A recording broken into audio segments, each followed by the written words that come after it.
Welcome to Expat Chatter. This is Brenda Arnold, and today our reader is Natalie Grunler. Just 'cause it's American, Europeans ain't buying it. Americans are known for their sometimes unwarranted optimism, and American companies are no exception. As capitalist and shrewd as they are when skimping their employees' salaries, there's a certain wide-eyed naivete to some of their actions when trying to roll out the exact same franchise in a completely different country. I thought of this when reading that Starbucks has just introduced Oleato in Italy, an odd-sounding blend of coffee and olive oil. To me, that sounds about as appealing as a mixture of sorbet and shredded cheese, but hey, to each their own. But Italians already have a well-established ritualized coffee tradition of their own. Cappuccino in the morning, espresso after lunch. The coffee is brewed by a giant metal monstrosity, operated by a friendly Italian who smiles at you before summarily slamming the metal portafilter over the edge of a bin to empty out the grounds before refilling it.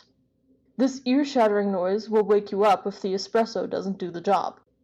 After completing the espresso procedure to the background music of hissing steam, the friendly man ceremoniously slides a tiny cup of black liquid across the bar at you, announcing this grand finale with "Prego."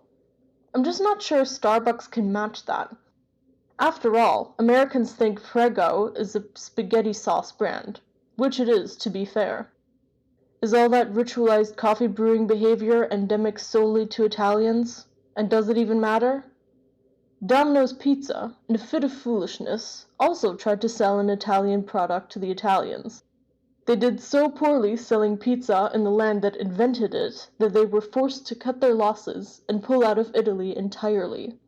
Maybe they never heard that joke about the salesman who tried to sell a refrigerator to the Inuit. Walmart enjoyed a brief stint in Germany too, although enjoyed might be the wrong word here.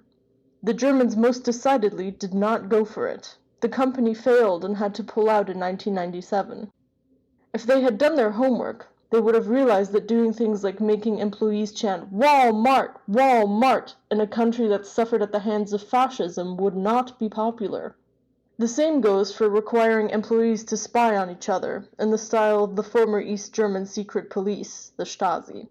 As if these things weren't bad enough, Walmart employees are required to smile and greet customers, and smile again as they bid them goodbye. Germans like feigned friendliness about as much as they like chanting. They don't even like real friendliness. Starbucks, on the other hand, has managed to make large dents into traditional cafe culture, at least in Munich.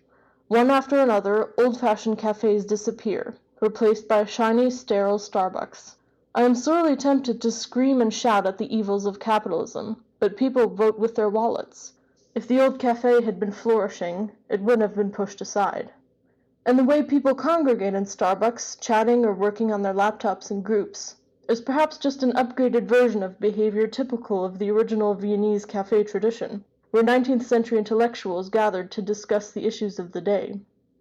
Except instead of a famous author or poet, it's Andreas the marketing consultant typing up a polite yet irate email to his slacking colleague. McDonald's success is founded on standardization, which was drilled into me quite successfully during my teenage years working there. This means a limited number of products served the same way in every restaurant. But there's an exception to every rule, including for fast food restaurants. McDonald's may have established its concept successfully in Europe, but a bit of Europe has rubbed off on McDonald's in the form of the McCafe. These cafes are physically sectioned off from the main dining hall and are furnished to look a bit cozier than the rest of the restaurant. The chairs and tables are still food court style, attached to the floor but rank a few notches higher on the comfy scale. And they, too, serve coffee and excellent cake, just like in a European cafe. Domino's flopped in Italy, and McDonald's adapted to Europe. Let's wait and see what the Italians make of the Starbucks olive oil and coffee. Thanks for listening, and see you next time.